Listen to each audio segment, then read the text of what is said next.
So here it is. Ini adalah sebuah HP gaming yang awal kemunculan harganya 9.999.000 alias 10 juta yang sekarang bisa lu sikat di harga 5 juta. Jadi udah turun setengah harga. Kira-kira ROG Phone 5S ini masih kepake atau enggak sih? Masih bisa atau tidak sih kalau kita comparing dengan Android pada umumnya. Gue di sini bukan ngebahas secara detail banget, tapi ya experience gue awal-awal aja lah ya. Nah, kalau kita bandingkan dengan handphone yang harga 5 juta misalnya Poco F5, jelas ini skor Antutunya beda tipis ya, beda tipis. Sometimes lu make Poco jauh lebih enak, sometimes lu ngegame pakai si ROG Phone ini jauh lebih capable. Kenapa? Karena ada beberapa feature yang memang ada di Poco ini itu tidak selengkap fitur-fitur gaming yang ada di ROG Phone, cuy. Ini yang gue rasain ya. Dan kalau ngomongin soal kamera, jelas handphone di harga 5 juta banyak yang kameranya jauh lebih kinclong, lebih ciamik, lebih caur lah ya daripada si ROG Phone 5S ini. Tapi segmentasi ROG Phone itu bukan ke kamera, men. Tapi gue bakal bahas juga kamera di ROG Phone ini. Tenang, slow kalian, santai. Jadi kalau ditanya di tahun 2024 beli Poco atau beli ROG Phone, ya, atau beli Android lainnya ada yang 5 juta, kira-kira lebih worth it mana sih? Ya buat ngegame gitulah. Gue lebih prefer ke ROG Phone 5S. Kenapa? Karena ada banyak banget yang bisa gue share di video ini. Coba lo tunggulah. Nah, kalau kita bandingkan dengan iPhone yang harga 5 juta, ya mungkin ya kalau lo prefernya yang inter-interan lo bisa dapat lah seri-seri 12 ya kan. Nah, kalau lo beli yang 5 juta resmi, ya lo dapatnya masih seri-seri yang lumayan bapuk sih chipsetnya.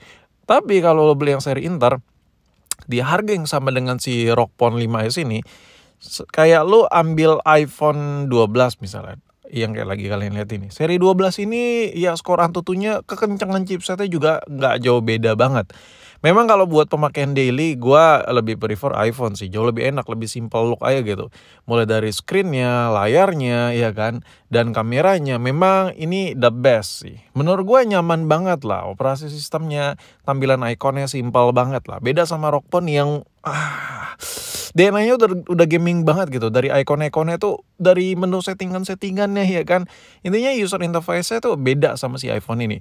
Intinya kalau dibandingkan dengan Android 5 jutaan pada umumnya, ya banyak lah kekencangannya yang setara sama HP ini. Cuman kalau buat fokus advance buat ngegame, ini jauh sih, lebih yakut kemana-mana. Even kalau kita bandingkan dengan iPhone sekalipun di harga yang sama di budget 5 juta. Nah, sekarang kalau kita spesifik bahas ROG Phone ini gimana sih? Apa sih yang bisa dirasakan yang harganya udah jauh lebih murah daripada harga rilis? Oke. Karena gue nggak biasa banget ngegame apa review per gamingan. Kita mulai dulu dari yang paling ampas dari handphone ini tuh, kamera. Sebuah HP gaming, kameranya gimana sih? Gue bisa langsung kasih poin aja nggak sih? Karena nggak terlalu banyak yang bisa gue ceritain di video ini untuk kamera dari si ROG Phone ini. Tapi satu hal yang gue bikin speechless, ROG Phone ini mampu ngerekam di 8K cuy. Lo bisa lihat di 7680 kali 4320. Siapa yang mau ngerekam setajam ini? Maksud gue selebar ini hasil videonya. Tapi gila sih ya kan, kayak ngeceng-cengin HP lain. Ayo, lu masih rekam di 4K, gue udah 8K nih. Kalau dibandingkan sama iPhone 14 Pro Max yang gue pakai aja, itu cuman mampu ngerekam 4K di 60 fps cuy. Handphone iPhone gue yang harga hampir 20 juta belum mampu ngerekam 8K. Sedangkan si ROG Phone ini mampu ngerekam 8K. Apakah itu worth it? Balik lagi sesuai kebutuhan. Gue gak tahu ya lu kebutuhan lu ngerekam sampai 8K itu buat apa. Tapi yang jelas ya ini sebuah fitur yang cukup gila sih di menu kamera. Nah, tapi kalau udah setting ke 8K ini udah ada peringatan nih. Perekam 8K ya memberatkan hardware dan kenaikan suhu adalah normal. Jadi ya udah wanti-wanti. Nah, ini gue coba ngerekam di 8K. Ini for the first time in my life ya. Karena gue bukan videographer parah. Jadi gue gak pernah ngerekam kamera di 8K. Mentok cuman 4K aja.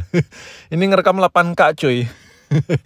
Mungkin ya kalau lu butuh kamera yang benar-benar buat di crop lagi videonya, ini kamera lumayan kepake sih. Dan ini hasil video 8K-nya lumayan banget anjir. Lumayan banget lah buat sebuah handphone gaming ya kan. Iya gak sih? Setuju gak sih lu sama gue? Bukan 4K masalahnya, 8K cuy.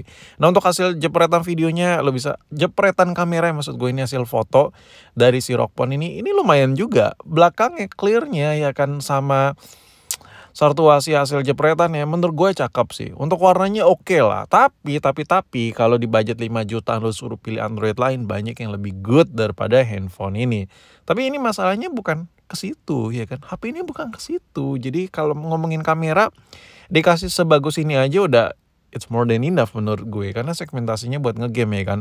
Jadi penilaian gue untuk kamera si ROG Phone ini dari 1 sampai 10, 7,5 lah ya, karena ada fitur 8K-nya. Nah tadi gue habis ngerekam 8K beberapa waktu, cuman berapa detik doang gitu. Ini udah berasa sedikit hangat. Karena memang format videonya terlalu besar. Besar kali 8K. Ini kalau di playback ke notebook Redmi gue kayak bakal nge-lag bakal nge-hang ini hasil videonya. 8K cuy. Nah sekarang kita ngomongin soal layar nih. Layar dari ROG Phone ini. Nah kebanyakan handphone harga 5 jutaan memang banyak yang lebih antutunya tuh jauh lebih jos daripada si ROG Phone ini sekarang ya.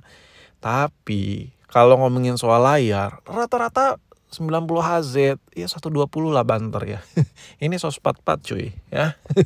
Jadi balik lagi, sesuaikan dengan kebutuhan. Kan ini buat ngegame, jauh lebih prefer layar handphone ini emang bener-bener the best optional buat ngegame.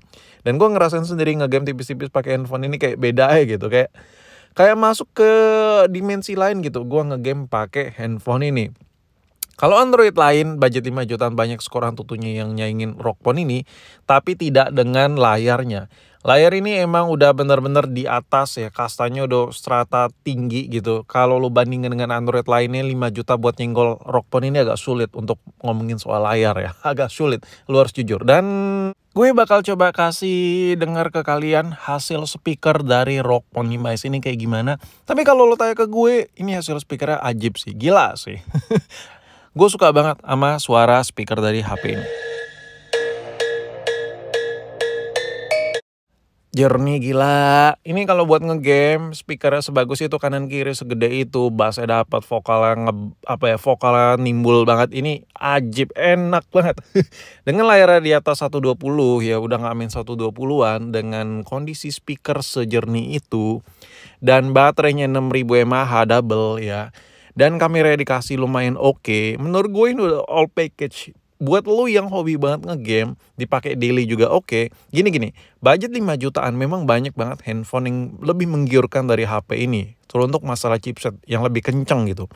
Cuman masalahnya, dengan chipset yang dikasih ada di handphone ini 888 plus ya triple 8 plus ya, dengan hardware yang dikasih, contoh kayak air trigger, handphone ini ada air trigger ya di samping-samping. Gue belum nyoba, nanti di video terpisah lah gue bakal coba ngegame pakai handphone ini.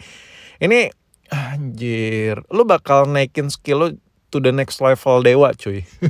Gue yang main game aja ngebot parah, gue coba adaptasi seharian pakai handphone ini, jadi agak naik skill gue gitu. Ketika gue main pakai iPhone, nurun lagi skill gue.